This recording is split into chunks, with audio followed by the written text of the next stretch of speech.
Okay, so we're continuing our football club history series. Now, this club has been in the news today because, as I'm recording this video, because they've sacked their manager, and that's Dundee United.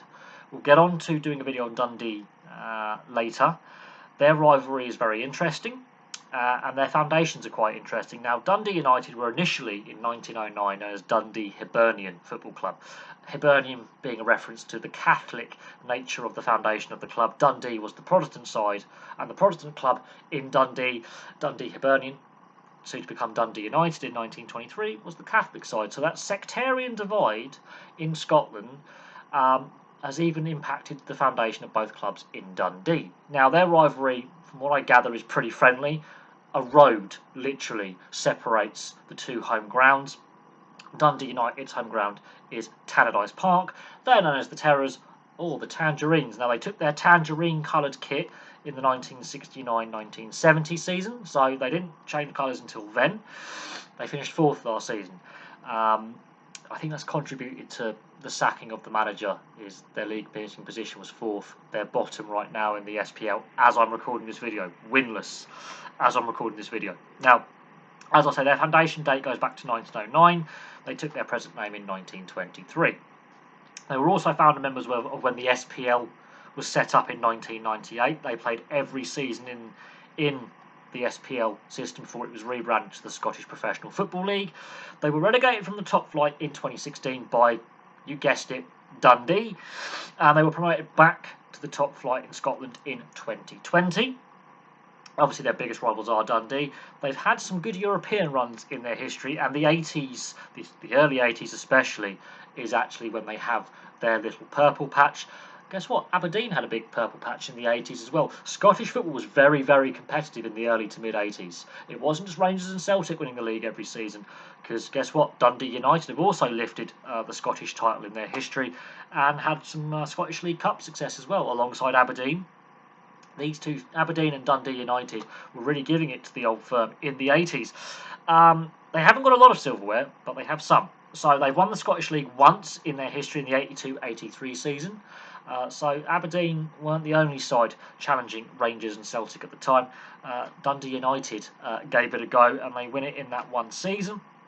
They win the Scottish League Cup in back-to-back seasons, which to win anything back-to-back is hard to do. The Scottish League Cup they won in the 79-80 season, so a decade after they go to their orange kit design, they win the Scottish League Cup, which ironically is their first piece of major silverware, and they follow it up in the 1980-81 season. Strange things were happening in both English and Scottish football at this time. The established order was being upset by some upstart clubs, and Dundee United were one of them. The Scottish Cup they've also won twice. They won it in the 93-94 season and the 2009-2010 season. Now, the Scottish Challenge Cup is the Scottish equivalent to the Football League Trophy. They won that in the 2016-2017 season when they were outside of the Scottish top flight. So they've won every domestic trophy you can win in Scotland. They also were UEFA Cup runners-up back in the day in the 86-87 season. So in the 80s, they were a very good side, and they could have won some European silverware. And they got to the old European Cup, which is now the Champions League semi-finals, in the 83-84 season. The frustrating thing with Dundee United, alongside a lot of clubs, is they couldn't continue that purple patch in the 80s.